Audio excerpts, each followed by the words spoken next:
Meditation అనేది is not a 1 day or a 2 day experiment. It is a constant life long experiment. ఎందుకు అంటే మరి నువ్వు accumulate చేస్తున్నావు, సమాజంలో బతుకుతున్నావు, సమాజంలో అన్నీ నీకు నచ్చినట్టు జరగవు, నువ్వు ఏదో అనుకుంటావు, ఏదో జరుగుతుంది. ఇదంతా ఏంటంటే మైండ్లో ఒక రికార్డర్ అనేది ఎప్పుడు ఆన్లో ఉంటుంది. అలాగేదో చేస్తాం, ఇలా రికార్డ్ అయిపోద్ది. ఇలా మనం ఏదో అనుకుంటాం, ఎవరితోనో కోపంగా ఉంటాం, అది తప్పని మనకు తెలుసు, మళ్ళీ ఒక రికార్డింగ్, ఏ సంస్కారాలు ఫామ్ అవుతాయి.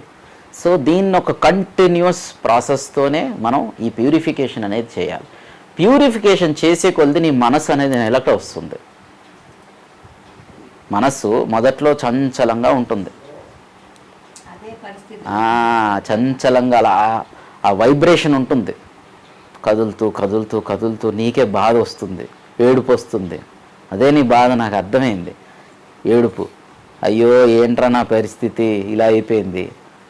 ఆ వైబ్రేషన్ అనేది తగ్గితే నిలకడ వస్తుంది, మనసు ఆగాలన్నమాట. అది ఇక్కడ ఏంటంటే మనసు ఆగితే ఇంకేముంది, సత్సంగాలు ఖాళీ అయిపోతాయి. ఇప్పుడు అందరూ జ్ఞానులే, మనసు ఆగితే అందరూ జ్ఞానులే కదా.